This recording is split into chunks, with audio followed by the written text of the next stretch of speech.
Good evening viewers, कैसे हैं आप लोग। स्वागत है आपका शेयर बाजार ज्ञान की एक और वीडियो में। और आज के इस वीडियो में हम बात करने वाले हैं SBI, state bank of India, अब 750 के ऊपर। तो इस वीडियो में हम बात करने वाले हैं आगे की, बिकॉज अब तो ये जो स्टॉक है वो अपने ऑल टाइम हाइस के ऊपर में चल रहा है। So what do we expect from SBI going ahead. क्या ये भी एक बबल है, जैसे बहुत सारे स्टॉक्स रिजल्ट्स आने के बाद में गिर रहे हैं, specially in the small cap mid cap space. तो क्या ऐसा कोई टाइम एसबीआई का भी आएगा? Are you in an over valued company और अ स्टॉक? उस सब चीज़ों के बारे में हम बात करेंगे। तो अगर आप लोग चैनल पर नए हो तो आप चैनल को प्लीज़ सब्सक्राइब कीजिए, ताकि रोज़ आने वाली जो वीडियोज़ हैं वो आपको लगातार मिलती रहे। देखिए, इस हफ्ते एक एसबीआई से बात करने से पहले एक बात जरूरी ये भी नोटिस करने की कि मुझे लगता है बैंक निफ्टी के अंदर में भी एक ब्रेकआउट आया है। बिकॉज यहाँ पे अगर हम वीकली चार्ट्स बैंक निफ्टी का देखेंगे तो ये अपना प्रीवियस रेड वीक का कैंडल जो है उसको पार करके कंफर्टेबली 200 पॉइंट ऊपर इसने क्लोजिंग दे रही है। पिछले हफ्ते का हाई था 46,180, इस हफ्ते का क्लोजिंग इज 46,380। 200 पॉइंट ऊपर इसने क्लोजिंग दिया। This is the first time it has done that since दिसंबर। तो एक थोड़ा करेक्शन भी आया है बैंक निफ्टी में, तो मुझे लगता है अब यहाँ से एक पुल बैक रैली के लिए रेडी है। अब ऑल टाइम हाई अपना क्रॉस करेगा या नहीं करेगा ये तो नहीं पता, लेकिन थोड़ा बहुत यहाँ से 1,000-1,500 पॉइंट चलने के लिए तो बैंक निफ्टी रेडी लगता है। But the main question is who will participate in bank Nifty for this rally, because आपको पता है बैंक निफ्टी के अंदर सारे बैंक्स इंक्लूडेड है।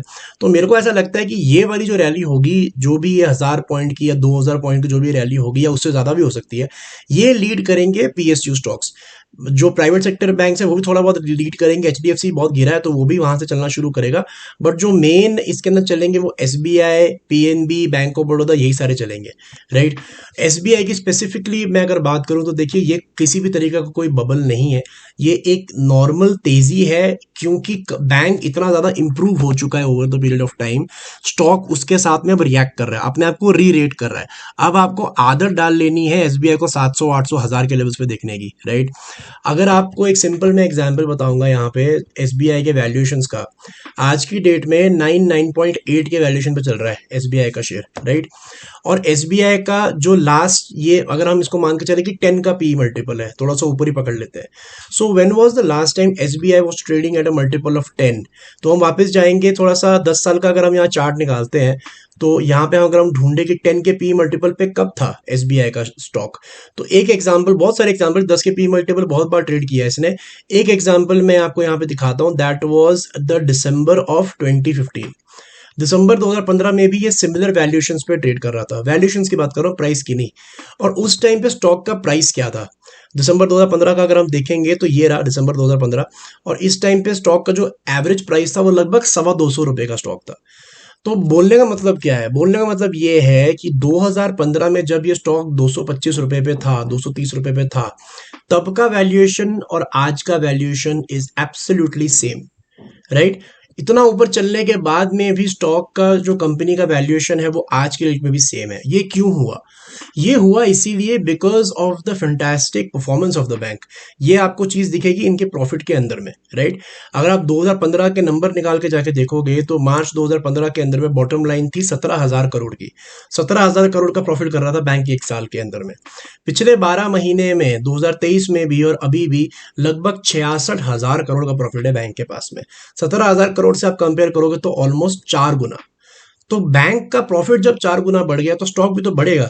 और स्टॉक कितना बढ़ा है? 3 गुना। स्टॉक 4 गुना नहीं बढ़ा है अभी तक, 3 गुना स्टॉक बढ़ा है। So right now it is at 750। That is why SBI के अंदर में कोई बबल नहीं है। जो आपको बाकी स्टॉक्स के अंदर में गिरावट दिख रही है आफ्टर रिजल्ट्स, वो इसीलिए बिकॉज स्टॉक्स तो बढ़ रहे हैं, लेकिन जब रिजल्ट आ रहे हैं, जब आंकड़े आ रहे हैं, जब फाइनेंशियल रिजल्ट्स आ रहे हैं, तो वो उस लेवल के नहीं आ रहे। So that's why there is a deficit, उसमें एक कमी है। जो नंबर्स हैं और स्टॉक का प्राइस है वो मिसमैच है, इसीलिए वहां पे आपको गिरावट देखने को मिल रही है। और एसबीआई के अंदर में अभी जो ओवर द वीक खबर आई थी, जब आरबीआई की मॉनेटरी पॉलिसी आई थी, तो उन्होंने कहा था कि आपको एक नया डॉक्यूमेंट जो है अपने लोन बेयरर्स को देना पड़ेगा, जिसके अंदर में आपको एक एक चीज जो है क्लैरिफिकेशन देनी पड़ेगी इंटरेस्ट रेट के बारे में। अब उसके अंदर में भी सरकारी बैंक के स्टॉक चल गए, बिकॉज ये जो अपना इंटरेस्ट रेट छुपाने का या हिडन चार्जेस लगाने का काम होता है ना, वो ज्यादातर प्राइवेट बैंक्स ही करते हैं। सरकारी बैंक्स का इतना प्रॉब्लम है ही नहीं, उसकी वजह से भी जो है बैंक बढ़ा। और सबसे बड़ा रीजन जो मैं बताता हूँ, चलो वो तो मॉनेटरी पॉलिसी का एक दिन का रिएक्शन था, सबसे बड़ा लॉजिकल मैं आपको रीजन बताता हूँ क्यों यहाँ से और बढ़ेंगे बैंक्स। बिकॉज अगर अभी हम देखेंगे तो हमारे कंट्री में जो रेपो रेट्स है, जो इंटरेस्ट रेट्स है, वो अभी हाईएस्ट रेट्स के ऊपर में है। जो साइकिल है वो ऊपर की तरफ है।